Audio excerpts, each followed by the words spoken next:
আসসালামু আলাইকুম। আমি তফসির আহমেদ। ওয়েলকাম টু আমাদের ক্লাসরুম। আজকে আপনাদের সাথে আলোচনা করব শর্ট টার্ম ফাইন্যান্সিং এর একটি গুরুত্বপূর্ণ একটি পার্ট আলোচনা করব। অর্থাৎ আমি আজকে কমার্শিয়াল পেপার আলোচনা করব। অর্থাৎ কমার্শিয়াল পেপারের আ যে অঙ্কগুলো আছে সেগুলো আলোচনা করব। পাশাপাশি আজকে আরেকটা অঙ্ক করাবো। সেটা হচ্ছে revolving credit. So revolving credit এবং কমার্শিয়াল পেপার এই দুইটি পার্ট আজকে ক্লাস শেষ করব। সো শুরু থেকে শেষ পর্যন্ত অবশ্যই দেখবেন। অবশ্যই ক্লাসটি আপনারা এনজয় করবেন ইনশাআল্লাহ। সো প্রবলেম 1 এ আমরা প্রথমে দেখতে পাচ্ছি a company limited has issued 10 lakhs worth commercial paper that has 98 days maturity, sell at টাকা 9,70,000, calculate the annual interest rate. তো একটা কোম্পানি 10 লাখ টাকা মূল্যের একটি কমার্শিয়াল পেপার ইস্যু করেছে, বিক্রি করেছে 9,70,000 টাকা। এখন চেয়েছে calculate the annual interest rate. So annual interest rate বের করার ফর্মুলা হচ্ছে এফবিআর বের করার ফর্মুলা হচ্ছে FB minus NSB divided NSB into 360 days divided MP 100 শতকরা প্রকাশ হচ্ছে 100। এ হচ্ছে ফর্মুলা। এখানে এক একটা পরিচয় আছে। এফবি হচ্ছে ফেস ভ্যালু, আর এনএসবি হচ্ছে নেট সেলস ভ্যালু, এমপি হচ্ছে ম্যাচুরিটি পিরিয়ড। সো কোনো কোনো ক্ষেত্রে এমপির জায়গায় কোনো কোনো বইয়ে দেওয়া আছে ডিএম অর্থাৎ days of maturities. So MP আর ডিএম একই কথা। সো আমরা একটু দেখে নিব আমরা তথ্যে কি দেওয়া আছে। হয় মানে ফেসগুলো আছে আমাদের 10 লাখ অর্থাৎ 10 লক্ষ টাকা মূল্যের, আর বিক্রি করেছে 9,70,000। সো এনএসবি আমরা 9,70,000 বসিয়েছি, আর এমপি আমাদের দেওয়া আছে 90 ডেজ। সো 90 ডেজ এখানে বসিয়েছি। সো ফর্মুলার জায়গায় আবার যার যার জায়গায় সেটা বসিয়ে দেবো। এফবি আমাদের 10 লাখ বসিয়েছি, আর এনএসবি হচ্ছে আমাদের 9,70,000। সো দুই জায়গাতে সেম ফিগার বসিয়েছি, আর 360 হচ্ছে ভ্যারিয়েবল ফর্মুলা, আর এমপি হচ্ছে 90 ডেজ। সো আলটিমেটলি এই সমস্ত কাজ করার পর আমাদের রেজাল্ট চলে আসছে 12.36%। সো আশা করি বুঝতে পেরেছেন। এটা একটা সিম্পল একটা অঙ্ক ছিল, যদিও এটা বোর্ডে এসেছে। দেন আরেকটা অঙ্ক করব আমরা। স্মার্ট কোম্পানি লিমিটেড সোল্ড টাকা 3 lakh worth of 180 days commercial paper for 2,98,000। So smart company limited 3 লক্ষ টাকার মূল্যের একটি কমার্শিয়াল পেপার 2,58,000 বিক্রি করেছে। মেয়াদ হচ্ছে 180 days. So what is the dollar amount of interest paid on the commercial paper, and what is the effective interest rate of the commercial paper? So এখানে হচ্ছে দুইটা রিকমেন্ড চেয়েছে, what is the dollar amount of interest paid on the commercial paper। এখানে আমাদের একটা APR বের করতে হবে, আর একটা বের করতে হবে এফেক্টিভ ইন্টারেস্ট রেট। তো দুইটা বের করতে হবে। সো আমাদের ফর্মুলা অ্যাজ ইউজুয়াল আমার এপিআর বের করার ফর্মুলা হচ্ছে FB minus NSB divided NSB 360 divided MP into 100। So আমাদের SB দেওয়া আছে আমাদের SB দেওয়া আছে আমাদের FB দেওয়া আছে আমাদের 3 লাখ।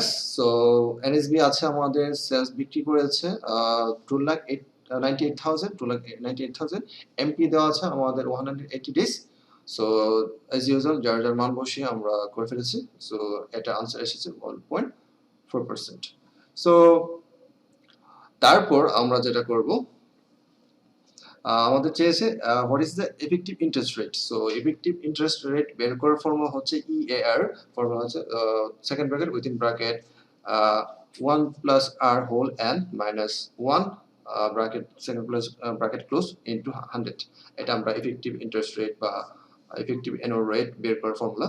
সো আমাদের এখানে r এর মান বের করতে হবে, আর বের করতে হবে n এর মান বের করতে হবে। সো r এর মান বের করার ফর্মুলা হচ্ছে এই অংশের প্রথম অংশ, আর n এর মান ফর্মুলা অংশ হচ্ছে এই অংশের শেষ অংশ। সো আমরা প্রথমে r এর মান বের করে নেব। So r is equal to FB minus NSB divided NSB। So আমাদের FB হচ্ছে 3 লাখ, আর NSB হচ্ছে 2,98,000, আর আমাদের আছে NSB আবার 2,98,000। এই কাজটা করলে আমাদের r এর মান পেয়ে যাচ্ছি 0.0067। সো n এর মান হচ্ছে আমাদের 360 কে ভাগ করতে হবে 180 ডেজ দ্বারা, অর্থাৎ এই অংশটা।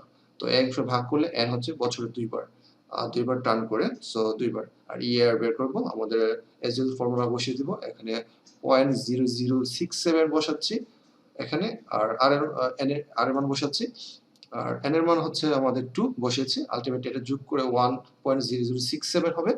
সো 2 পাওয়ার করে আমাদের যদি 100 দ্বারা গুণ করি তাহলে আমাদের রেজাল্ট আসবে 1.34%। So hope that you understand. আমরা এই দুটো অঙ্ক করেছি, তার আরো মোর অঙ্ক আমরা দেখে নেব একটু অ্যাডভান্স লেভেলের, যাতে করে আপনারা টপিকটা ক্লিয়ারলি বুঝতে পারেন। সো নেক্সট যে আমাদের অঙ্কটা দেওয়া আছে খুবই গুরুত্বপূর্ণ অঙ্ক, এটা একটি বোর্ডের অঙ্ক। বোর্ডের অঙ্কটা আমরা বোঝার চেষ্টা করব আসলে কিভাবে আমরা করব। A company issue a 180 days commercial paper. The face below, so আমাদের এখানে maturity period দেওয়া আছে 180 days. So the face below of an issue price are 1,000 and টাকা 950 respectively. So face below প্রথমে বলা আছে, তাহলে face below হচ্ছে 1000 আর issue price হচ্ছে বিক্রি মূল্য আছে 950 respectively পর্যায়ক্রমে। Express relating to issue are as follows. অর্থাৎ বিক্রি করতে গিয়ে আমাদের নানা ধরনের খরচ হয়ে থাকে, এই খরচগুলো তথ্য দেওয়া আছে। অর্থাৎ অনেক সময় কমার্শিয়াল পেপার বিক্রি করতে গিয়ে আমাদের স্ট্যাম্প ডিউটি চার্জ লাগে, আইনি খরচ লাগে, তারপর বিভিন্ন ক্রেডিট এক্সপেন্স লাগে, এগুলো আমাদের খরচ মেনটেন করতে হয়। তো এখানে বলা আছে ক্রেডিট রেটিং এক্সপেন্স আছে 0.50%, issuing and paying agent charge. So issuing কিছু খরচ হবে, পেইং এজেন্ট চার্জ খরচ হবে আমাদের 0.25%, অ্যান্ড স্ট্যাম্প ডিউটি আমাদের কিছু প্রমাণপত্র স্ট্যাম্প ডিউটি কাজ করতে হয়, সো এখানে 0.50% রেসপেক্টিভলি। অর্থাৎ 3 ধরনের খরচ হয়ে থাকবে, একটা ক্রেডিট রেটিং এক্সপেন্সেস, আর একটা ইস্যুইং এন্ড পেইং এক্সপেন্সেস, আর একটা হচ্ছে স্ট্যাম্প ডিউটি। সকলগুলো খরচকে বলা হয় আদার কস্ট বলা হয়, অথবা ফ্লুয়েটেশন কস্ট বলা হয়। সো আমরা এই সকলগুলো খরচগুলো একসাথে যোগ করে আমরা সেলস বিরতি বাদ দিলে তাহলে আমরা এনএসবি পেয়ে যাব। সো ফর্মুলা আমাদের এজ ইউজুয়াল ফর্মুলা ইউজ করব, কিন্তু আমাদের বের করতে হবে ফেস ভ্যালু আমাদের দেওয়া আছে 1000 বসিয়েছি, এসবি মানে সেলস ভ্যালু দেওয়া আছে 950। সো আদার কস্ট গুলো আমাদের বের করতে হবে। আদার কস্ট হচ্ছে রেটিং চার্জ, তারপর আমাদের আইপিএ হচ্ছে আমাদের এখানে ইস্যু এন্ড পেইং এজেন্ট কস্টটা, আর স্ট্যাম্প ডিউটি হচ্ছে স্ট্যাম্প ডিউটি দেওয়া আছে। সবগুলো এরপর ফেসগুলোর উপর পার্সেন্টেজ ধরতে হবে। ফেসগুলো আছে আমাদের কত, যখন কোনো কিছু বলা থাকবে না তখন ফেসগুলোর উপর ধরতে হবে, আর যখন বলা দেওয়া থাকবে ইস্যু প্রাইসের উপর ধরতে হবে এই খরচগুলো, তখন ইস্যু প্রাইসের উপর ধরবো। সো আমাদের এখন যেহেতু কিছু বলা নেই কোন খরচের উপর ধরতে হবে, তো আমাদের ফেসগুলোর উপর ধরতে হবে। সো ফেসগুলোর উপর সবগুলো পার্সেন্টেজ কেটেছি। সো ফেসগুলোর পার্সেন্টেজ গুলো হচ্ছে আমাদের এখানে 0.50 প্রথমটা 0.50, আর দ্বিতীয় হচ্ছে 0.25%, তৃতীয় হচ্ছে 0.50। সো প্রথমটা 0.50, তারপর 0.25 আর 0.50%, এখানে পার্সেন্ট দিতে হবে। So percent. সো আলটিমেটলি এই কাজটা করার পর সবগুলো কাজ করলে আমাদের পেয়ে যাব, সবগুলো কোর্স আমি একই সাথে করে ফেলছি, তখন আমাদের পেয়ে হয়েছে 12.50%। সো আমাদের এনএসবি বের করার ফর্মুলা হচ্ছে এসবি মাইনাস আদার কস্ট, অর্থাৎ সে বিক্রি মূল্য থেকে অন্যান্য খরচগুলো বাদ দিলে আমাদের নেট সেলসগুলো পাওয়া যাবে।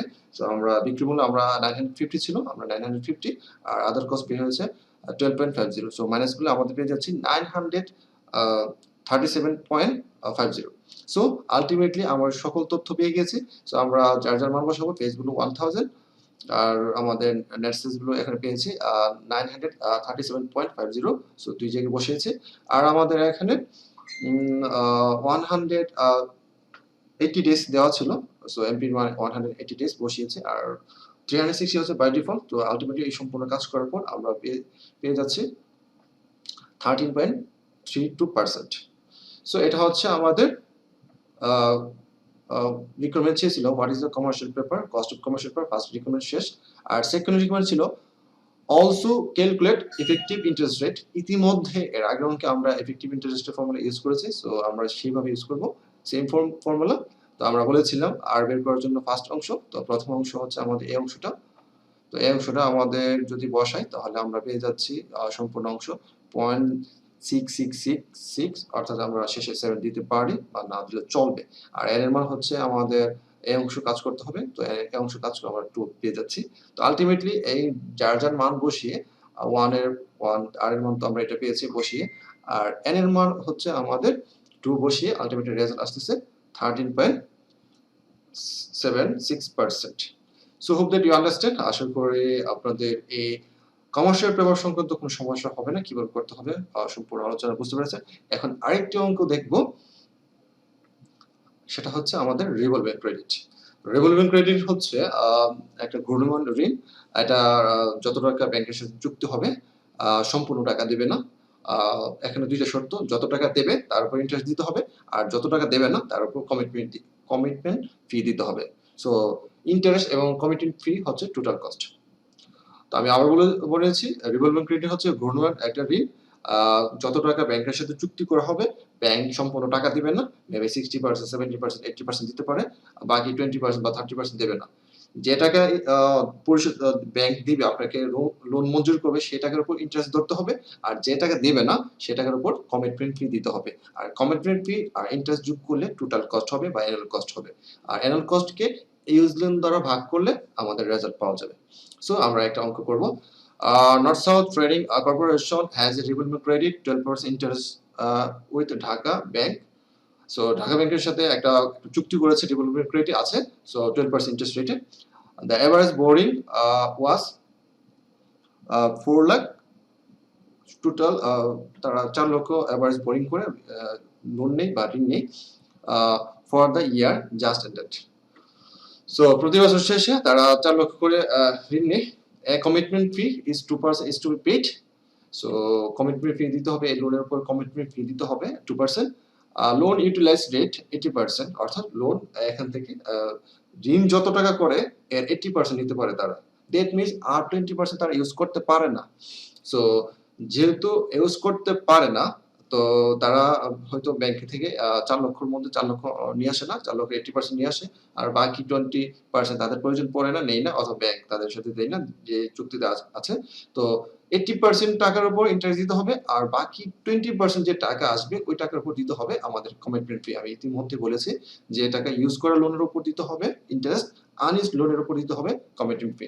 You are required to calculate annual cost of credit. এই ক্রেডিটের কস্ট কত? সো তারপর বলা আছে 2 নম্বর বলা আছে ইফেক্টিভ ইন্টারেস্ট রেট অথবা ইফেক্টিভ অ্যানুয়াল রেট, একই কথা।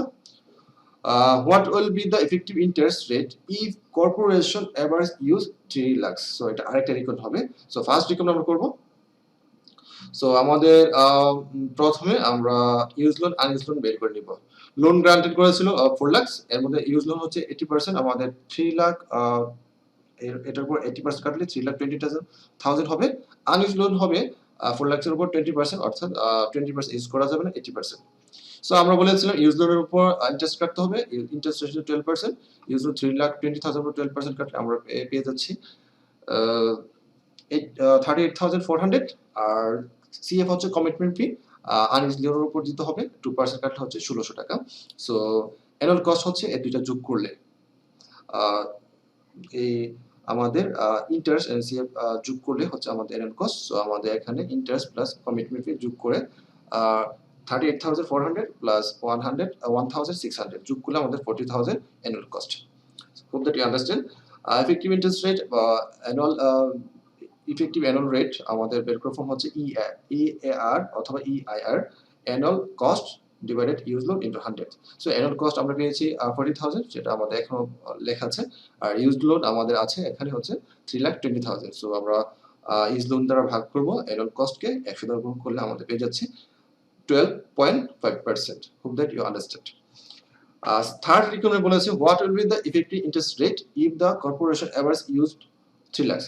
এখন চিন্তা করেন যদি এভারেজ ইউজ লোন যদি 3 লাখ হয়, আনইউজড হবে 4 লক্ষের মধ্যে 1 লক্ষ। ইউজ লোন যদি 3 লাখ হয়, আনইউজড হবে 1 লাখ। সো নতুন করে আবার বের করতে হবে granted loan 3 lakh, use loan আমাদের সরাসরি বলা আছে 3 লাখ।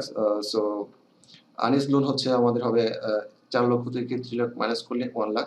সো আমরা জানি ইউজ লোনের উপর ইন্টারেস্ট দিতে হয় 3 লাখ উপর 12% ইন্টারেস্ট কাটলে 36,000 হবে, আর কমিটমেন্ট ফি দিতে হবে আমাদের যে টাকা ইউজ করব না আনইউজড লোনের উপর 1 লাখ, 1 লাখ উপর 12% কাটলে 2,000, আর অ্যানুয়াল কস্ট হবে 38,000, অর্থাৎ 36,000 এন্ড 2,000 যোগ করে 38,000 হচ্ছে। সেম ফর্মুলা ইউজ করতে হবে। সো অ্যানুয়াল কস্ট আমরা এখানে পেয়েছি 38,000, আর ইউজ লোন হচ্ছে আমাদের 3 লাখ। সো এখানে বলা আছে বা গিভেন দেওয়া আছে। সো আলটিমেটলি এই কাজটা করলে আমাদের পেয়ে যাচ্ছে 12.60 7%. Hope that you understand. আশা করি এই ২ টা পার্ট আপনার ক্লিয়ার হয়ে গেছে। অর্থাৎ revolver credit and commercial paper. যদি আমার লেসনটি ভালো লেগে থাকে, স্টিল নাও যদি আপনি সাবস্ক্রাইব করে না থাকেন, অবশ্যই ইনশাআল্লাহ সাবস্ক্রাইব করে নিবেন এবং পাশে থাকা বেল আইকন ক্লিক করে রাখবেন। আর কমেন্টে জানাবেন লেসনটি কেমন লেগেছে। আর অবশ্যই আপনার প্রিয় মানুষদের সাথে শেয়ার করতে ভুলবেন না। ধন্যবাদ।